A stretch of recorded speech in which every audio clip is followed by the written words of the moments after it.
O estudo da eletricidade tem como base dois princípios, os chamados princípios da eletrostática. O princípio da atração e repulsão, que foi experimentalmente observado pelo físico francês Charles Dufay. Cargas elétricas de mesmo sinal se repelem, enquanto cargas elétricas de sinais opostos se atraem. E o princípio da conservação das cargas elétricas, que estabelece que num sistema eletricamente isolado, a soma algébrica das cargas positivas e negativas é sempre constante. Essa troca de carga elétrica ela é sempre constante.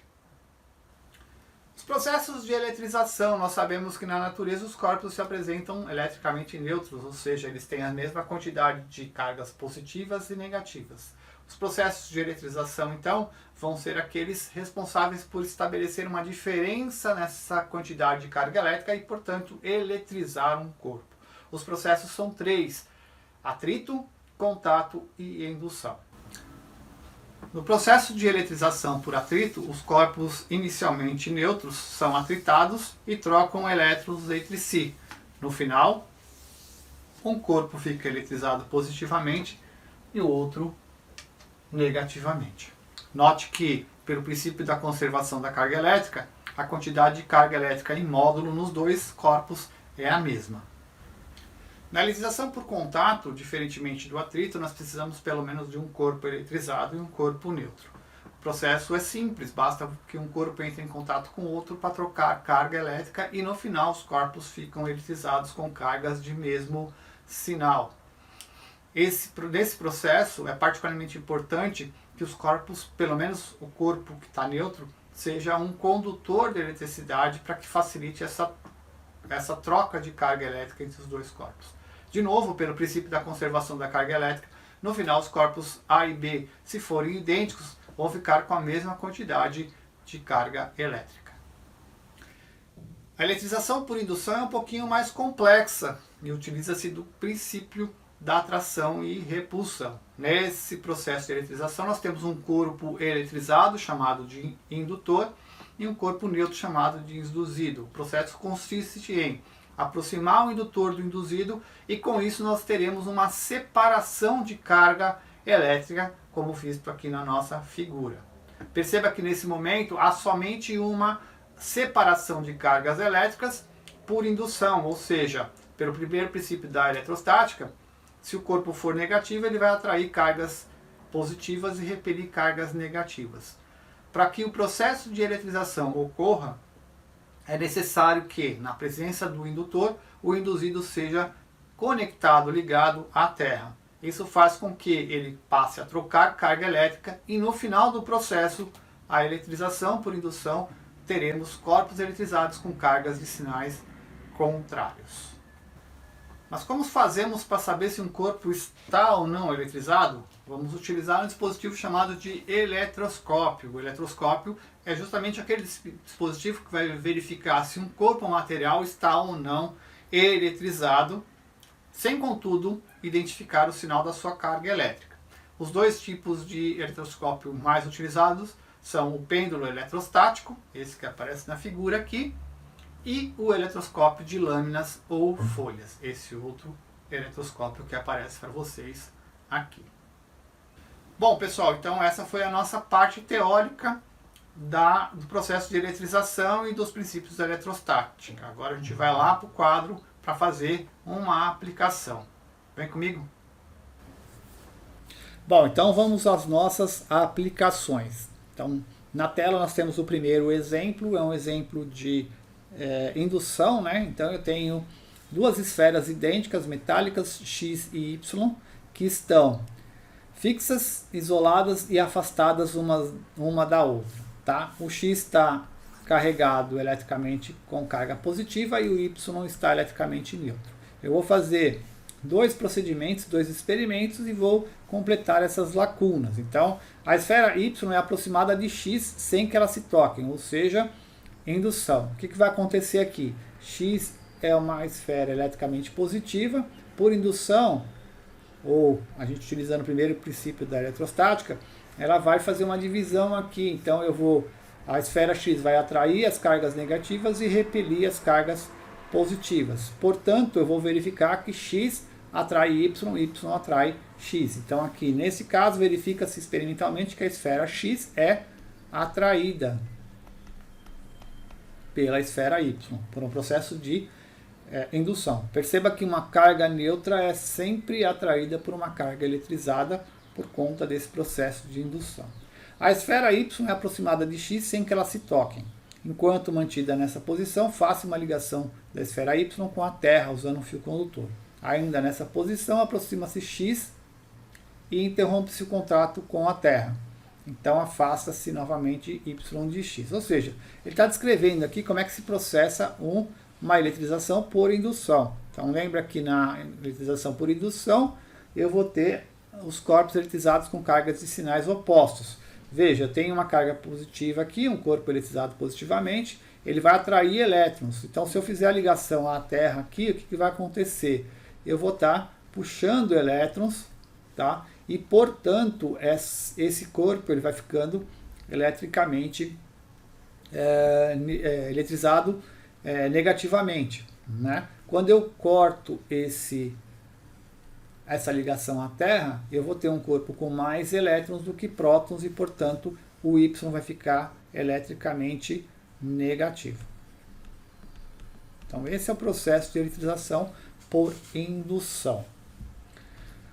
O segundo exemplo, ele fala sobre o princípio da conservação da carga elétrica. Então, eu tenho três cargas também, três esferas idênticas também eletrizadas nesse caso aqui, tá? Elas estão isoladas, elas vão ser colocadas em contato. Primeiro o A toca B e depois o B vai tocar C. Então eu vou fazer isso aqui passo a passo, 2 a 2. Então primeiro A com B.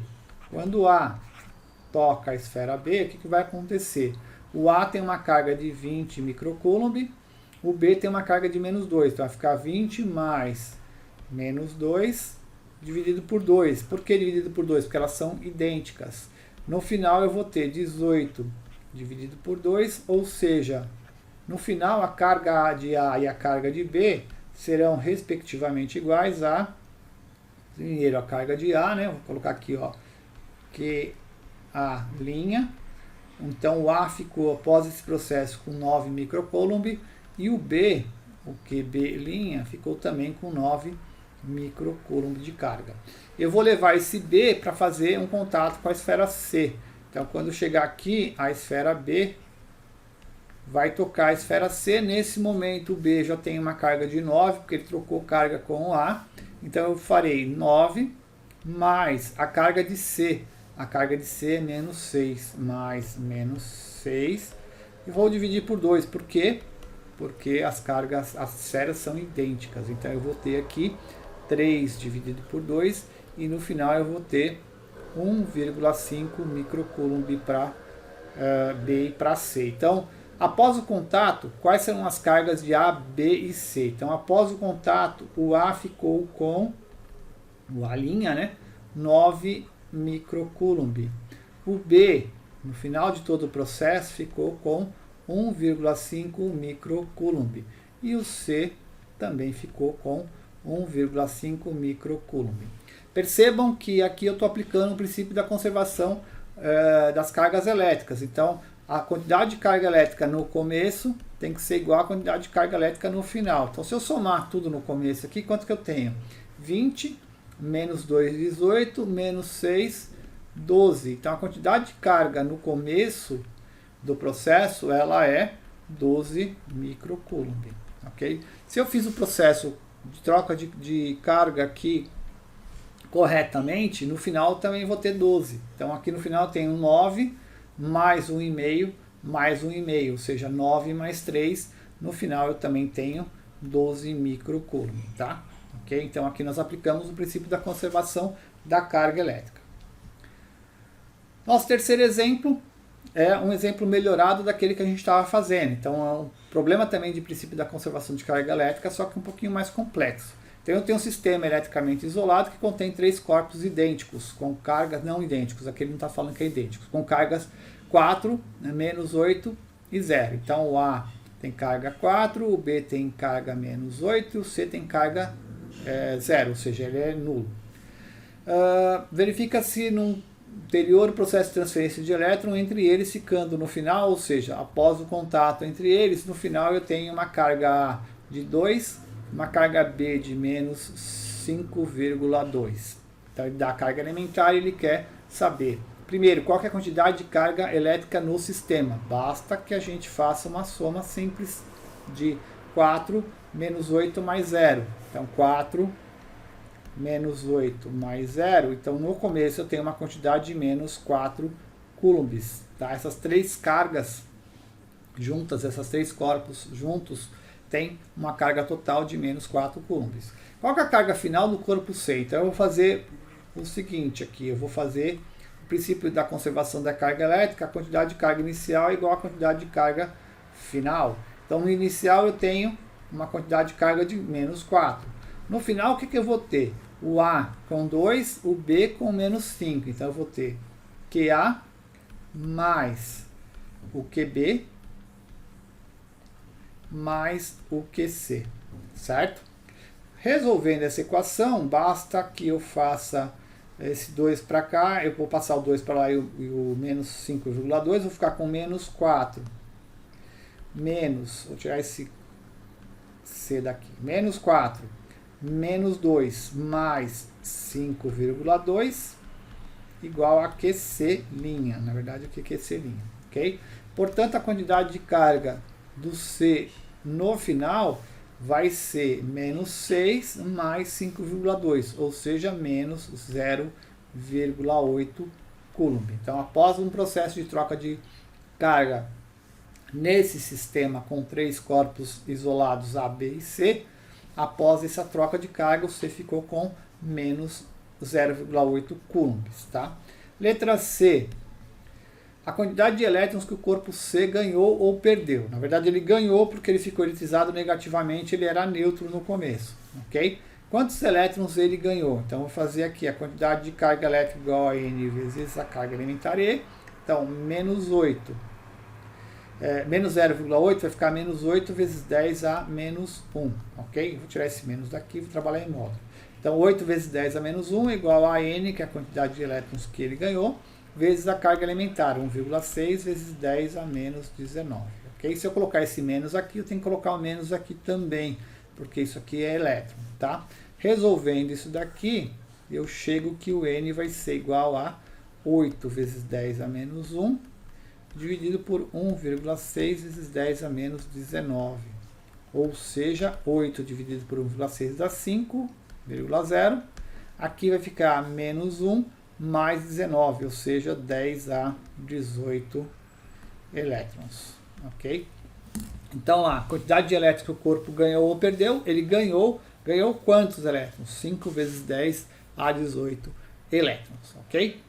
Bom, pessoal, então essa foi a nossa aula sobre eletrostática, a segunda aula, na verdade, né, falando sobre os princípios da eletrostática e os processos de eletrização. Espero que vocês tenham gostado, espero que vocês tenham aprendido alguma coisa. Um abraço e até a próxima.